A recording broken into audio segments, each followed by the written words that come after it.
আসসালামু আলাইকুম গাইস, আমরা আছি আজকে মুগ্ধা মেডিকেলের এক অ্যাম্বুলেন্সে। আমাদের মাঝে আছে আমাদের এক বড় ভাই, তার সাথে নাকি কি ভূতের একটা কাহিনী আছে। আমরা শুনবো সে কি কাহিনী হয়েছিল তার সাথে। বড় ভাই, তার সাথে কী হয়েছিল আসলে? আসসালামু আলাইকুম। আসলে হয়েছে, আমরা অ্যাম্বুলেন্সের সাথে জড়িত, প্লাস আমরা লাস্ট রোগী নিয়েই আমাদের কর্ম, আমাদের কাজ। আমরা লাস্ট রোগী নিয়েই টানাটানি করি। আমি বেশ কিছুদিন আগে একটি লাশ নিয়ে যাচ্ছিলাম ফেনী। তো ইলেটগঞ্জ পারানোর পরে মাদায়া স্ট্যান্ডে যখন যাই, আমার গাড়িটা রানিং ছিল 80 থেকে 90। তখন একটি বৃদ্ধ লোক, সাদা পাঞ্জাবি, সাদা টুপি ও সাদা পায়জামা পরা ছিল, উনি আমার গাড়ির সামনে দিয়ে হেঁটে যাচ্ছিল।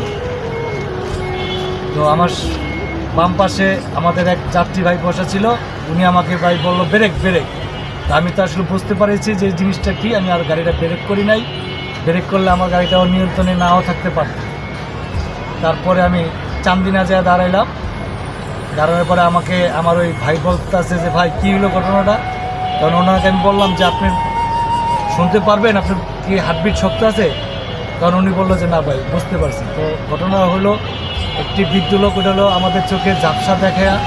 এটা একটা জাস্ট আমাদেরকে একটা আতঙ্কের ভিতরে ফালাইতে চেয়েছিল। তো আমরা মনে সাহস রেখে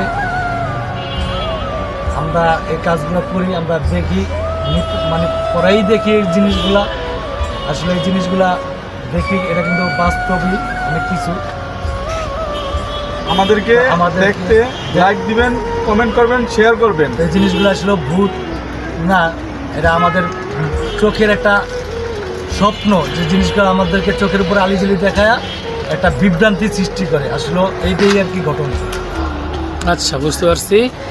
আমরা যত অ্যাম্বুলেন্স ড্রাইভার আছি আসলে সবাই নিরাপদে সুন্দর মতন আল্লাহ নাম নিয়ে ড্রাইভ করবো। আল্লাহ পাক যেন সকল বিপদের হাত থেকে আমাদের অ্যাম্বুলেন্স ড্রাইভারকে হেফাজত করে। আমিন।